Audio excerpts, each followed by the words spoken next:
There's this thing that I was reading about earlier in kind of a few years ago that really interested me, which is like, it was actually in one of Dwayne Michael's photo stories where he said something along the lines of, the guy that you see in your kind of college photo, he's dead.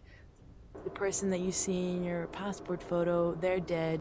The person you see in your wedding photo, they're dead too. And it's kind of this idea of like, the photographs that you take of yourself are like these discrete packages, and then once they're taken, they're kind of left behind like shed skins.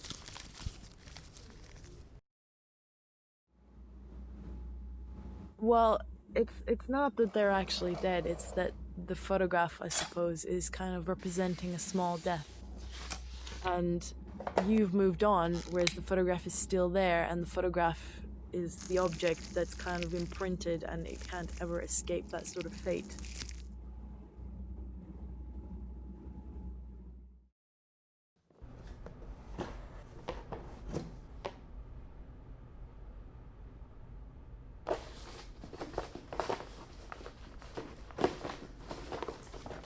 Sometimes you find a photograph and you don't know if the person in it is still alive.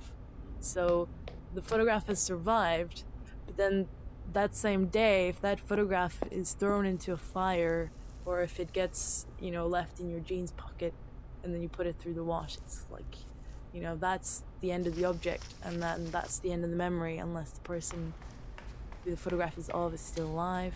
But even then, that's like they've moved on and that photograph is not, you know?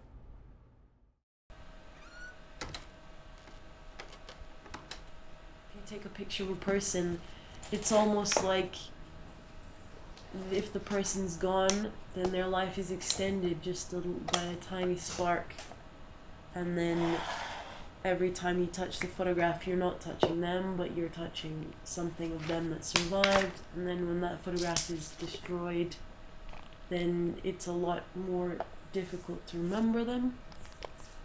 Obviously, I don't have an instance where really that's been like a photograph that I've relied on, but some people put a lot of kind of faith in photograph.